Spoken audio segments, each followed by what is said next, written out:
Hi! Today, I'm going to walk you through how we DIY'd our wedding invitations. We started with the simple concept of a tug of war symbolizing us tying the knot. So we began with inspo photos in the desired position. Then, we got to creating the art. I found this beautiful design on Etsy.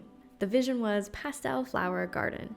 We traced the flowers in color, added more flowers to blank spaces, and rearranged them to frame the words, "You're invited."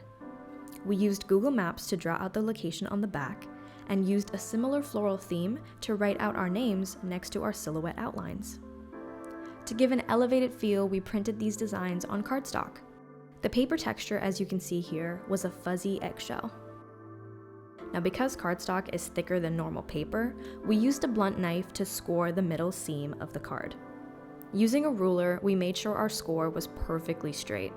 Folding the cardstock this way ensured a crisp and clean fold. Now, let's assemble the inside of the card. The inside layer was a bit thinner than the outer cardstock, so that the overall card would not be too bulky. Here, we're cutting a small hole where our hands come together to feed the thread through.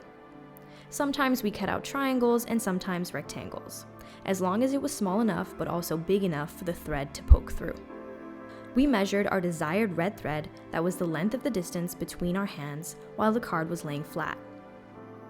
Pro tip, use heavy-duty scissors to cut the thread. Trial number 2. Much better. Here we're securing 2 centimeters of thread on the back of the inside sheet.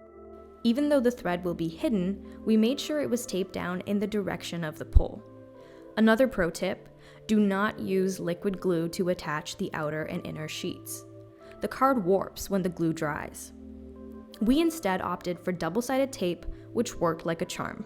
When we printed the cards, we made sure to leave extra room on the outer edges so that we could attach the outer and inner sheets without being too precise. The extra bleed made the margin of error wider, so we could have fun creating and not worry too much about being perfectly aligned. After attaching the left side of the card, we folded the card in half carefully, letting the outer sheet's scored fold be the guide. Before taping down the right side of the card, we tied the thread in a loose knot, poked the loose thread end through the hole, and taped it. Now, with everything assembled, it was time to cut the edges.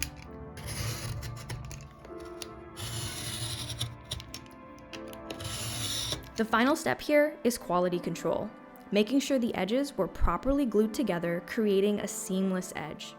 For ones that were not, we used some double-sided tape to seal the corners.